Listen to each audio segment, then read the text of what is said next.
Uh, Hello to everyone. That today I am going to present a new topic, and the topic is the tissue microarray.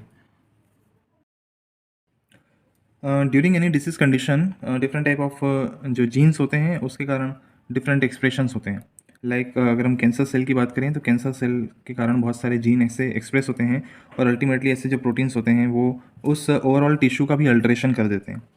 तो यहाँ जो tissue micro array है ये एक ऐसी technique है जिसमें हम मल्टीपल टाइप के जो टिश्यूज़ हैं उसका एनालिसिस एक सिंगल माइक्रोस्कोपिक स्लाइड पर कर सकते हैं। तो इसमें हम क्या देखते हैं, इसमें हम देखते हैं कि उस टिश्यू की जो स्लाइड है उसमें क्या अल्ट्रेशन आया है। तो टिश्यू माइक्रो एरे अब बहुत एडवांस हो चुकी है और उसमें डिफरेंट टाइप के जो टिश्यूज़ हैं वो लिए जाते हैं। तो एक ही माइक्रोस्कोपिक स्लाइड के ऊपर thousands of tissue can be analysed in a single time. Now comes to the history of tissue micro array. तो सबसे पहले एच बेटीफोरा ने 1996 में एक मल्टी टिश्यू ब्लॉकर यानी कि मल्टी ट्यूमर सोसॉज टिश्यू ब्लॉकर का कॉन्सेप्ट दिया, उन्होंने इसको बनाया। इसमें 1 मिलीमीटर थिक रॉड्स होती थी। फिर 1990 में इन्होंने जो सोसॉज ब्लॉकर टेक्निक है उसको थोड़ा सा मॉडिफाई किया और जो पहले रॉड शेप्ड होता था उसको इन्होंने चेकर बोर्ड ब्लॉक में बनाया। तो ये आप देखेंगे कि सबसे पहले इन्होंने ऐसे जो राउंड राउंड मल्टी रॉड्स हैं इस टाइप की जो है ससॉज, एक ससॉज जो होता है ना इस टाइप का बना करके इन्होंने एक पैराफिन ब्लॉक में एम्बेड किया इसको।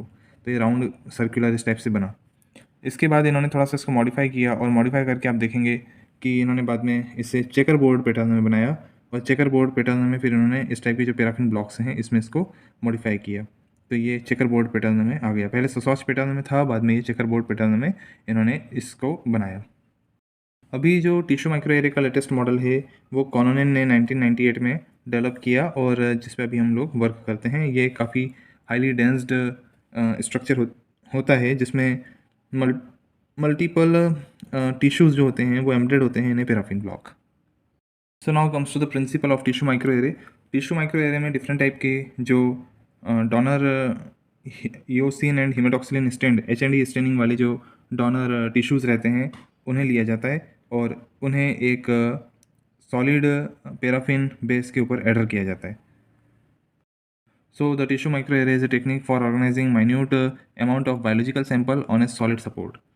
Tissue microarray are composite paraffin blocks constructed by extracting cylindrical tissue core यानी कि biopsies from different paraffin donors blocks and re-embedded these into the single recipient microarray block at defined array coordinates। तो हम इसमें दो चीज़ें आ जाती हैं, एक होता है डोनर ब्लॉक और एक आ जाता है इसमें रेसिपिएंट ब्लॉक। तो जो डोनर ब्लॉक है उसमें पहले से ही एच स्टेनिंग होने के बाद में हमें पता रहता है कि कौन सा सेक्शन जो है इसमें नॉर्मल है और कौन सा सेक्शन इसके अंदर जो है वो एबनॉर्मल है। तो इन डोनर ब्लॉक्स से हम जो है एक सॉलिड फेस पर ट्रांसफ़र करते हैं और ये सॉलिड फेस पैराफिन ब्लॉक्स की होती है जिसमें मल्टीपल वेल्स होते हैं और हमें इसमें जो भी सेक्शन लेना होता है, हमें इसमें मान लीजिए ट्यूमर के अलग अलग टाइप के ट्यूमर्स लेना हो, मान लीजिए फर्स्ट वाला ब्रेस्ट कैंसर का लेना हो, सेकंड वाला जो है प्रोस्टेटिक कैंसर का लेना हो, तो इस टाइप के हम इसमें चैनल्स के अंदर एम्बेड करते हैं। और या फिर हमें एक ही कैंसर के अलग अलग स्टेजेस का लेना हो तो हम एक ही कैंसर, प्रोस्टेटिक कैंसर है मान लीजिए, उसकी डिफरेंट स्टेजेस हैं तो उसके अलग अलग स्टेजेस को इस डोनर से उठा करके रेसिपिएंट में लेते हैं। और फाइनली जब एक रेसिपिएंट ब्लॉक तैयार होता है जिसमें थाउजेंड्स ऑफ टिश्यू के सेक्शंस होते हैं इन द पैराफिन, तो इसको हम एनालाइज करते हैं फॉर एच स्टेनिंग। तो यहाँ पर इम्यून जो एच स्टेनिंग रहती है वो तो पहले से ही हो चुकी होती है, अगर आप चाहें तो दोबारा एच स्टेनिंग इसमें हम करके देख सकते हैं। दूसरा ये है कि इसका यूज़ हम इम्यूनोहिस्टोकेमिस्ट्री के लिए कर सकते हैं, इम्यूनो साइटोकेमिस्ट्री के लिए कर सकते हैं, देन इम्यूनोफ्लोरेसेंस के लिए कर सकते हैं। तो इसका डिफरेंट टाइप का जो है हम टेस्ट लगा के चेक कर सकते हैं कि आखिर किस लेवल पे डिसीज़ हुई है और उसका जो जीन एक्सप्रेशन है, जो प्रोटीन एक्सप्रेशन है उसको एनालाइज कर सकते हैं। पुरानी मेथड्स में जो सेमी ऑटोमेटेड मेथड रहती थी उसमें जब हम रेसिपिएंट में एम्बडिंग करते थे तो एम्बडिंग करने के बाद में जो पैराफिन ब्लॉक्स ऊपर रह जाते हैं उसको हमें एक ग्लास स्लाइड से टैप करके उसे प्रेस करना होता था। फिर बाद में इसकी हम कटिंग करते हैं, एक सिंगल माइक्रोस्कोपिक स्लाइड पे हम इस मल्टी टिश्यू एरेज को हम लेते हैं और फिर इसका जो है हम डिफरेंट स्टेनिंग करते हैं, लाइक इम्यूनोहिस्टोकेमिस्ट्री है, लाइक डिफरेंट इम्यूनोफ्लोरेसेंट टेक्निक्स हैं और फिर हम डायग्नोसिस करते हैं। इसमें आप ये ध्यान दीजिएगा कि जो डोनर है उसमें पहले से ही एच स्टेनिंग हो चुकी होती है। तो जो डोनर रहता है, हालांकि हमारे पास में पूरा एक पैराफिन का ब्लॉक भी रहता है, तो जो डोनर रहता है उसमें हम पहले से ही एच.एन.डी स्टेनिंग करके देखते हैं कि कहाँ पर डिसीज़्ड कंडीशन है और कहाँ पर नॉर्मल टिश्यू है, और उस बेसिस पर हम उसकी सर्कलिंग करते हैं। आफ्टर सर्कलिंग हम जो हमारा विदाउट एच.एन.डी स्टेनिंग का जो डोनर है, उस ब्लॉक को लेते हैं और उस सर्कल के बेसिस पे हम उस ब्लॉक में जो भी हमें सैंपल लेना होता है, जो पहले से ही सर्कल्ड हम एच.एन.डी स्टेनिंग में कर चुके थे, उस सर्कल को हम with the help of needle prick करते हैं और प्रिक करके रिमूव कर लेते हैं। रिमूव करके हम हमारा जो पहले से ही पैराफिन के ब्लॉक्स बने हुए हैं रेसिपिएंट में, उसमें हम ट्रांसफ़र कर देते हैं। ट्रांसफ़र करने के टाइम पर ये ध्यान रखना होता है कि वो जो ब्लॉक है जिसमें हम ट्रांसफ़र कर रहे हैं, उसका आईडी नंबर क्या है, उस आईडी नंबर को नोट करना होता है। लेकिन अब जो ऑटोमेटेड मशीन्स आ गई हैं, तो जो पहले सेमी ऑटोमेटेड मशीन है उसका मैं आपको नाम बता देता हूँ। उसका नाम है बीचर इंस्ट्रूमेंट, है ना? बीचर इंस्ट्रूमेंट विल्कॉन्सिन यूएसए ने डेवलप किया हुआ है। तो इस टाइप से जो डोनर है, इस डोनर में जो पैराफिन के अलग अलग ब्लॉक्स बने होते हैं, जब ये प्रिपेयर हो जाता है, इसकी हम माइक्रोटोम से स्लाइड कटिंग करते हैं और एक स्लाइड के ऊपर इसको लेते हैं और इसमें डिफरेंट आईडीज़ होती हैं। फिर इसका जो यूज़ है हम किस में करते हैं। अब आप ये देखिए कि ये इसमें किसी में एच.एन.डी स्टेनिंग पहले से नहीं है, क्योंकि यहाँ जो हमने टिश्यू लिया था ये विदाउट एच.एन.डी स्टेनिंग का था। लेकिन इसको मार्क करने के लिए कि इसमें कहाँ पर नॉर्मल सेल है और कहाँ पर एबनॉर्मल सेल है, पहले से ही हमारे पास में जो है इसी की एक एच.एन.डी स्टेनिंग की स्लाइड होती है। अब इसका हम यूज़ कहाँ करते हैं, तो इसका यूज़ करते हैं हम फॉर या तो हम इसका इम्यूनोहिस्टोकेमिस्ट्री करेंगे, या फिर हम इसका जो है फिश यानी कि फ्लोरोसेंट इन सिटू हाइब्रिडाइजेशन करेंगे, या फिर हम in situ DNA in situ hybridisation technique करेंगे, और या फिर जो डिफरेंट इम्यूनोकेमिकल स्टेनिंग्स होती हैं वो करेंगे। नाउ अब हम आते हैं types of tissue micro array पे। तो जैसे भी हमने आपको बताया कि ये पैराफिन टिश्यू माइक्रो एरे होता है, ये रूटीनली किया जाता है। इसमें पैराफिन की जगह एग्रोस ब्लॉक भी ले सकते हैं। और इसका नॉर्मली कहाँ यूज़ होता है, जब हमें किसी टिश्यू के नॉर्मल और एबनॉर्मल स्ट्रक्चर को आइडेंटिफाई करना है, तब हम इसका यूज़ करते हैं। लेकिन हम फ्रोज़न टिश्यू माइक्रो एरे का यूज़ कहाँ करते हैं कि जब हमें मान लीजिए डीएनए, आरएनए या फिर जो प्रोटीन के नेटिव स्ट्रक्चर हैं उसका आइडेंटिफिकेशन करना होता है, तब हम फ्रोज़न टिश्यू माइक्रो एरे का यूज़ करते हैं। क्योंकि फ्रोज़न टिश्यू माइक्रो एरे में जो प्रोटीन्स के नेटिव स्ट्रक्चर हैं वो मेंटेन रहते हैं। अगर हम इसको फिक्सिंग करेंगे, और अगर हमें मान लीजिए प्रोटीन के डिफरेंट स्ट्रक्चर से देखना है और उसका हम पैराफिन टिश्यू फिक्सिंग करेंगे, तो इसमें होता ये है कि जो प्रोटीन के और डीएनए और आरएनए के जो नेचुरल स्ट्रक्चर हैं वो थोड़े से अल्टर्ड हो जाते हैं, तो उसको हम प्रोटीन टिश्यू माइक्रो एरे के थ्रू नहीं देख सकते। तो अगर हमें किसी प्रोटीन का स्टडी करना है, प्रोटीन एक्सप्रेशन स्टडी करना है, तो फिर हम जो है फ्रोज़न टिश्यू माइक्रो एरे का यूज़ करेंगे। इसके बाद अब हम आते हैं categories of tissue micro array. तो 4 टाइप की कैटेगरीज होती हैं टिश्यू माइक्रो एरे में, जिसमें पहला है मल्टी ट्यूमर एरे। इसमें हम डिफरेंट टाइप के जो ट्यूमर्स होते हैं उसकी स्टडी करने के लिए वेरियस ऑर्गन्स, वेरियस टिश्यूज़ लेते हैं। जबकि फिर दूसरा होता है प्रोग्रेशन टिश्यू माइक्रो एरे। इसमें हम एक पर्टिकुलर जो ट्यूमर होता है, फॉर एग्जांपल प्रोस्टेटिक कैंसर है, तो इसकी जो डिफरेंट स्टेजेस हैं, लाइक हो सकता है नॉर्मल प्रोस्टेट का एक स्टडी करें, फिर बेनाइन प्रोस्टेटिक हाइपरप्लासिया की स्टडी करें, प्रोस्टेटिक इंट्रा एपिथेलियल न्यूप्लासिया की स्टडी करें, या फिर different stages of prostate cancer की स्टडी करें। मतलब सिर्फ एक ही टाइप के ट्यूमर से रिलेटेड अगर स्टडी करना है तो हम progression tissue micro array use करते हैं। अगर डिफरेंट टाइप के टिश्यूज़ और डिफरेंट टाइप की ट्यूमर्स की स्टडी करना है तो मल्टी ट्यूमर एरे यानी कि prevalence tissue micro array use करते हैं। इसमें तीसरा जो कैटेगरी होता है वो प्रोग्नोस्टिक टिश्यू माइक्रो एरे का होता है, जिसमें हमें मेनली इसका यूज़ तब किया जाता है जब कोई क्लिनिकल आउटकम देखना हो।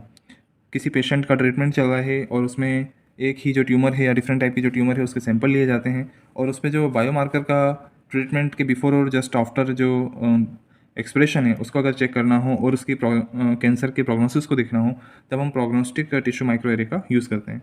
चौथा होता है सेल लाइन एरे। ये बिल्कुल ही डिफरेंट है। इसमें क्या करते हैं कि इसमें हम हेल्दी सेल लाइन और डिसीज्ड सेल लाइन का कल्चर करते हैं, और इसको हम ऐसे ये चेक करते हैं with the help of antibodies कि एंटीबॉडीज़ हमारी कहाँ कहाँ पर एडर हो रही है। तो इसको भी हम माइक्रो वेल्स में हम बनाते हैं, और इसके बाद में इसका हम एंटीबॉडी के साथ में एडर करके जो एक्सप्रेशन ऑफ प्रोटीन्स हैं उसका एनालिसिस करते हैं। These are the pictures of different automatic या रोबोटिक टिश्यू माइक्रो एरे। तो इसमें आप देखेंगे कि अब हमें, जैसे मैंने आपको पहले बताया था कि हमें यहाँ स्लाइड रख करके प्रेस करना होता है, तब जाके हमारा जो रेसिपिएंट पैराफिन है उसमें जो टिश्यू हम डाल रहे हैं वो जा रहा होता है। लेकिन अब इसमें ऐसा नहीं है। ऑटोमेटिक में जो, अगर आप कोई वीडियोज़ हैं उसको देखेंगे तो आपको समझ में आएगा कि ये जो automatic tissue micro arrays machine होती हैं। इसमें जो पैराफिन एम्बेडेड रेसिपिएंट है, उसमें हम जो टिश्यूज़ होते हैं विथ डोनर, तो वो जो डोनर में पहले से ही वो पैराफिन एम्बेडेड होते हैं और उसको हम यहाँ पर स्मॉल स्मॉल सर्कल्स में शिफ्ट करते हैं। तो ये शिफ्टिंग ऑटोमेटिक होती है। इसमें हमें किसी भी टाइप की जो ग्लास स्लाइड वगैरह से प्रेस करने की ज़रूरत नहीं होती। Comes to the method of tissue micro array, तो यहाँ जो मेथड है वो सिर्फ और सिर्फ कैसे एम्बेडिंग करना है, कैसे रेसिपिएंट डोनर से रेसिपिएंट में लेना है, उसका टेक्निक है। और यहाँ पर हम समझेंगे कि जो टिश्यू माइक्रो एरे है वो paraffin embedded tissue micro array कैसे डेवलप किया जाता है। तो वन बाय वन हम इसको पढ़ेंगे। सबसे पहले जो मैंने आपको बताया कि पहले से ही हमें हेमेटॉक्सिलिन एंड जो ईओसिन स्टेन है उससे रिलेटेड ब्लॉक को स्टडी करना पड़ेगी कि हमें कहाँ पर जो है हेल्दी टिश्यू है और कहाँ पर एबनॉर्मल टिश्यू है जिसको लेना है, और उसकी हमको सर्कलिंग करना पड़ेगी। तो इस टाइप से हम सर्कल करते हैं। जो सर्कल करने का टेक्निक होता है वो ये होना चाहिए कि एटलीस्ट 3 मिलीमीटर स्क्वायर को हमको सर्कल करना ही करना है, और कोशिश करना है कि हम ज़्यादा से ज़्यादा जो डिसीज़ है या ज़्यादा से ज़्यादा जो हेल्दी हमको लेना है वो मैक्सिमम सर्कल करें। मार्किंग कुछ इस टाइप से करना है कि सपोज़ कीजिए अगर कोई डिफेक्टिव रीज़न है, डिसीज़्ड रीज़न है, या फिर कोई मान लीजिए ट्यूमर वाला रीज़न है, तो हमको उसको रेड से मार्क करना है, और जो हेल्दी टिश्यू है उसको हमको नॉर्मल से मार्क करना है। और साथ में उस पूरे टिश्यू का जो स्लाइड है जो हमने एच&डी स्टेनिंग किया हुआ है उसका हमको एक आईडी नंबर यहाँ पर सेपरेट लिखना है। इसके बाद जो टिश्यू इसमें जैसा दिख रहा है, इस सेक्शन का जो हमारा पूरा जो पैराफिन ब्लॉक रहता है उसको हम डोनर ब्लॉक कहते हैं, और वो उसमें कहीं से कहीं तक आप समझ रहे होंगे कि उसमें तो कहीं से कहीं तक एच&डी स्टेनिंग हुई नहीं है। तो उस ब्लॉक को जब हम लेते हैं तो उसको इस तरीके से सेट करेंगे कि हमें अगर जैसे यहाँ पर ये वाला मार्क का ही टिश्यू लेना है तो उसमें मशीन के अंदर हमें जो निडल है वो इसी के अंदर जाना चाहिए जो इसी में से सैंपल ले। ऑटोमेटिक टिश्यू माइक्रो एरे में तो अब ये हो गया है कि आपने कंप्यूटर में इसको देखा, इस पूरी स्लाइड को आपने कंप्यूटर में देखा, और देख करके आपने जैसे ही यहाँ पर कर्सर रखा और यहाँ पर आपने सर्कल लगाया, वैसे ही मशीन के अंदर जो इसका पैराफिन होता है वो ऑटोमेटिकली उस सर्कल वाले एरिया से नीडल से प्रिक करके और टिश्यू को ले लेता है।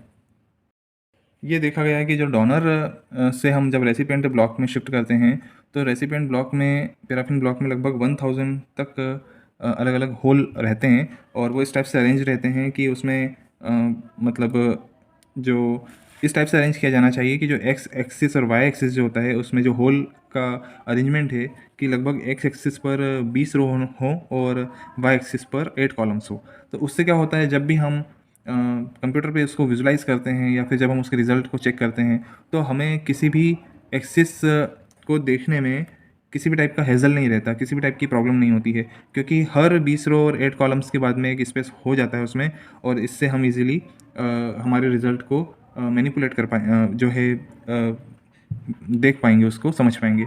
अदरवाइज़ होगा क्या, अगर 1000 जो वेल्स हैं वो सभी एक साथ ही मिली हुई रहेंगी तो ऐसे में जो हमारा रिज़ल्ट होता है उसको हमें कंप्यूटर पे भी देखने पर एक थोड़ा सा हेजिटेशन होता है, और हम उसको विजुलाइज करते करते एक वेल से दूसरे वेल पे कब आ जाते हैं वो पता भी नहीं चल पाता है। फिर जो ऑटोमेटिक मशीन होती है उसमें हमें एक एक्सेल शीट बनी हुई मिलती है। जब हमारा वो पूरा रेसिपिएंट ब्लॉक पूरा जब भरा जाता है तो ये जो एक्सेल शीट होती है वो ये बताती है कि नंबर 1 वाला जो होल है उसमें इस आईडी नंबर का ये वाला जो टिश्यू है ये रखा हुआ है, और इस मशीन को हमको इस टाइप से सेट करना चाहिए कि जो कोऑर्डिनेट्स हैं वो स्टार्टिंग में 0 0 रहें, ताकि इधर कोऑर्डिनेट्स चलेंगे तो हमें समझ में आएगा कि कौन सा कोऑर्डिनेट, मतलब आप समझ रहे होंगे कि एक्स एक्सिस और वाई एक्सिस, तो वो 0 0 रहें तो हमें पता चलेगा कि एक्स एक्सिस में 1 पे और वाई एक्सिस में भी 1 पे जो है हमारा ये आईडी नंबर का टिश्यू डला हुआ है। फिर बाद में एक्स एक्सिस के 2 नंबर पे, वाई एक्सिस के 1 नंबर पे, और कोऑर्डिनेट जो ये है इसमें हमारी किडनी है, और ये वाला जो टिश्यू है इसका ये आईडी नंबर है और ये डला हुआ है। तो ऐसे करके ये एक्सेल शीट पूरा हमें एक शीट जनरेट होती है ऑटोमेटिक कंप्यूटर पे। और अगर आपको सेमी ऑटोमेटिक या फिर आप मैनुअल अगर कर रहे हैं इस चीज़ को तो एक एक्सेल शीट इस टाइप की हमें बनानी होती है ताकि हमें रिज़ल्ट के टाइम पर किसी भी टाइप की प्रॉब्लम ना आए, और हमें क्लियरली ये पता हो कि जो भी रिज़ल्ट हमारा आ रहा है वो किस आईडी नंबर से बिलोंग करता है। तो फाइनली आप देखेंगे कि जो हमारा जब ब्लॉक तैयार होता है तो इसमें ये एक्स एक्सिस है, इसको हम ये वाई एक्सिस में रखेंगे। एक्स एक्सिस में हमें लगभग मैंने आपको अभी बताया था कि इसमें हम 8 अलग अलग वेल्स लेंगे, और इसमें हम लगभग जो है 20 अलग अलग वेल्स लेंगे। तो ये यहाँ पर 1 to 8 है और यहाँ पर 1 to 20 है। तो इनके बीच में जब हम गैप रखेंगे तो हम क्लियरली इसको विजुलाइज कर पाएंगे और हम यहाँ पर ये जो अलग अलग कलर्स शो हो रहे हैं उससे समझ में आता है कि किस कलर वाले में एक्चुअल में यहाँ पर हम कलर दिखा रहे हैं just for depicting a diagram कि इस येलो कलर वाले में जो है ऑन्कोजाइटोमा वाला जो सैंपल है वो रखा हुआ है। तो ऐसे डिफरेंट सैंपल्स जो हैं अलग अलग वेल्स में रखे जाते हैं। तो मैन्युअली जब हम ब्लॉक तैयार करते हैं तो रेसिपिएंट वाले ब्लॉक को अब हम 50 टू 60 डिग्री सेंटीग्रेड तक गर्म करते हैं ताकि उसमें हमारा जो टिश्यू विथ पैराफिन है वो उसके होल्स वाले पैराफिन में सेट हो जाए। ये बहुत ही इंपॉर्टेंट स्टेप है और इसको जब किया जाता है तब बहुत ध्यान रखा जाता है कि कहीं से ऐसा ना हो कि मेल्टिंग बहुत ज़्यादा टाइम के लिए हो जाए और हमारा जो है टिश्यू डैमेज हो जाए। और जब हम वो जो ब्लॉक रहता है रेसिपिएंट ब्लॉक उसको फाइनली चेक भी कर लेना चाहिए कि अब इसमें कोई क्रैक तो नहीं है, कोई डैमेज तो नहीं हुआ है ब्लॉक में। अगर हो जाता है तो फिर ऐसे में हमको हमारी बहुत ज़्यादा मेहनत जाएगी और इस पूरे ब्लॉक को हमको डिस्कार्ड करना पड़ेगा। तो मैंने आपको जो बीचर इंस्ट्रूमेंट बताया था वो ये है, ये एक एक्चुअल में मैनुअल इंस्ट्रूमेंट है जिसमें हम यहाँ एक निडल लगी होती है और हमारे हाथों से जो है हम सेक्शनिंग करते हैं, टिश्यू को कट करते हैं यहाँ पे और फिर जो हमारा रेसिपिएंट ब्लॉक होता है उसमें हम इसको शिफ्ट करते हैं। इस फिगर में आप देखेंगे कि ये डोनर ब्लॉक है और यहाँ पर ये टिश्यू है। इस टिश्यू को हम यहाँ पर एज ए निडल की हेल्प से प्रिक करते हैं और इसको पिक करते हैं और पिक करने के बाद में इसको हम यहाँ पर इंसर्ट करते हैं इन द रेसिपिएंट ब्लॉक। तो रेसिपिएंट ब्लॉक में मैंने आपको बताया बहुत सारे होल रहते हैं। तो हमारा जब टिश्यू हम इसके अंदर डालते हैं तो कितनी बार टिश्यू जो होता है वो इतना सा जो है ऊपर रह जाता है। तो मैंने आपको बताया कि इस पर फिर फाइनली हम एक स्लाइड रखते हैं और स्लाइड से हम उसको पुश करते हैं ताकि जितने भी टिश्यूज़ हैं वो ईजिली एम्बेडेड हो जाएँ अंदर इन द रेसिपिएंट होल्स। और फिर फाइनली इसको मैंने आपको बताया कि 50 टू 60 डिग्री सेंटीग्रेड पे इस पूरे रेसिपिएंट जो ब्लॉक को है हीट करेंगे ताकि हमारा टिश्यू जो है ईजिली एम्बेडेड हो जाए। फाइनली जो टिश्यू माइक्रो एरे का हमारा रेसिपिएंट होल होता है, रेसिपिएंट ब्लॉक होता है, वो कुछ इस टाइप से दिखता है जिसमें आप देखेंगे कि यहाँ पर एक्स एक्सिस पर जो है 8 वेल्स हैं और वाई एक्सिस पे लगभग 20 वेल्स हैं और हर एक्स और वाई एक्सिस के बीच में गैप है। हालांकि जो अब ऑटोमेटिक मशीन्स आ गई हैं उसमें इस गैप को और इस पूरे डायमेंशन को और कितने होल होंगे और कितना बड़ा ब्लॉक होगा वो हम हमारे साइंटिस्ट जो होते हैं वो उसके अकॉर्डिंग मैनेज करके खुद अपना ब्लॉक प्रिपेयर करते हैं, जिसमें उनके जो होल रहते हैं वो कितने डिस्टेंस पे होंगे और उनको कितना बड़ा टिश्यू एनालाइज करना है उसके हिसाब से वो एक रेसिपिएंट ब्लॉक पे होल्स बनाते हैं। और ये भी ऑटोमेटिक होता है, कंप्यूटराइज्ड होता है। कंप्यूटर में एक बार होल की सेटिंग को हम चेक कर लेते हैं और वो ऑटोमेटिक जो मशीन होती है वो होल बनाने का काम शुरू कर देती है। तो जैसा मैंने आपको बताया ये सेमी ऑटोमेटेड टिश्यू एरर है। इसमें आप देखेंगे कि ये रेसिपिएंट ब्लॉक्स रखे हुए हैं और यहाँ पर सेमी ऑटोमेटेड में यहाँ मशीन कंप्यूटर पे ही डिज़ाइन किया जाता है कि कितने होल्स बनाने हैं। और इसमें जो है जैसे हम यहाँ पर डिज़ाइन कर लेते हैं ये मशीन ऑटोमेटिकली इसमें होल बनाना शुरू कर देती है। फाइनली हमारे अब जो रेसिपिएंट ब्लॉक है इसमें हम टिश्यू भी एम्बेड कर चुके हैं और अब ये जो स्लाइड है मतलब ये जो पूरा ब्लॉक है इसकी कटिंग की जाती है। तो अब हम पढ़ेंगे कटिंग दी एरे। तो जैसे हम पैराफिन ब्लॉक्स की कटिंग करते हैं with the help of microtome, हम यहाँ पर भी जो है कटिंग करेंगे और वो जो सेक्शन रहता है उसको हम माइक्रोस्कोपिक स्लाइड होती है उसके ऊपर रखेंगे। इसके बाद में ये जो माइक्रोस्कोपिक स्लाइड होती है इस स्लाइड को जैसे हम बाकी स्टेप्स करते हैं इसका भी हम फिक्सेशन करते हैं ऑन द स्लाइड। तो जाइलिन का हम वापस से रिहाइड्रेशन करते हैं। फिर फाइनली हम जो है इस रिहाइड्रेशन करने के बाद में अब हम डिफरेंट जो टेक्निक्स हैं या तो हम इम्यूनोहिस्टोकेमिस्ट्री करेंगे इसके ऊपर, तो जो इम्यूनोहिस्टोकेमिस्ट्री का प्रोटोकॉल है उसको फॉलो करेंगे या फिर इम्यूनोफ्लोरेसेंट का जो प्रोटोकॉल है उसको हम फॉलो करेंगे। और या फिर हमें अगर इस पर इन सिटू हाइब्रिडाइजेशन करना है कोई एंटीबॉडीज़ वगैरह डाल करके या कोई प्रोटीन्स वगैरह डाल करके या फिर हमें मान लो डीएनए माइक्रो एरे जैसी टेक्निक का यूज़ करना है तो डीएनएज वगैरह के ये प्रोब रहते हैं और इस पर हम जो डीएनए होता है उसको डालेंगे और विद द हेल्प ऑफ केमिल्यूमिनेसेंस या फिर with the help of fluorescence जो है हम डिटेक्शन करेंगे।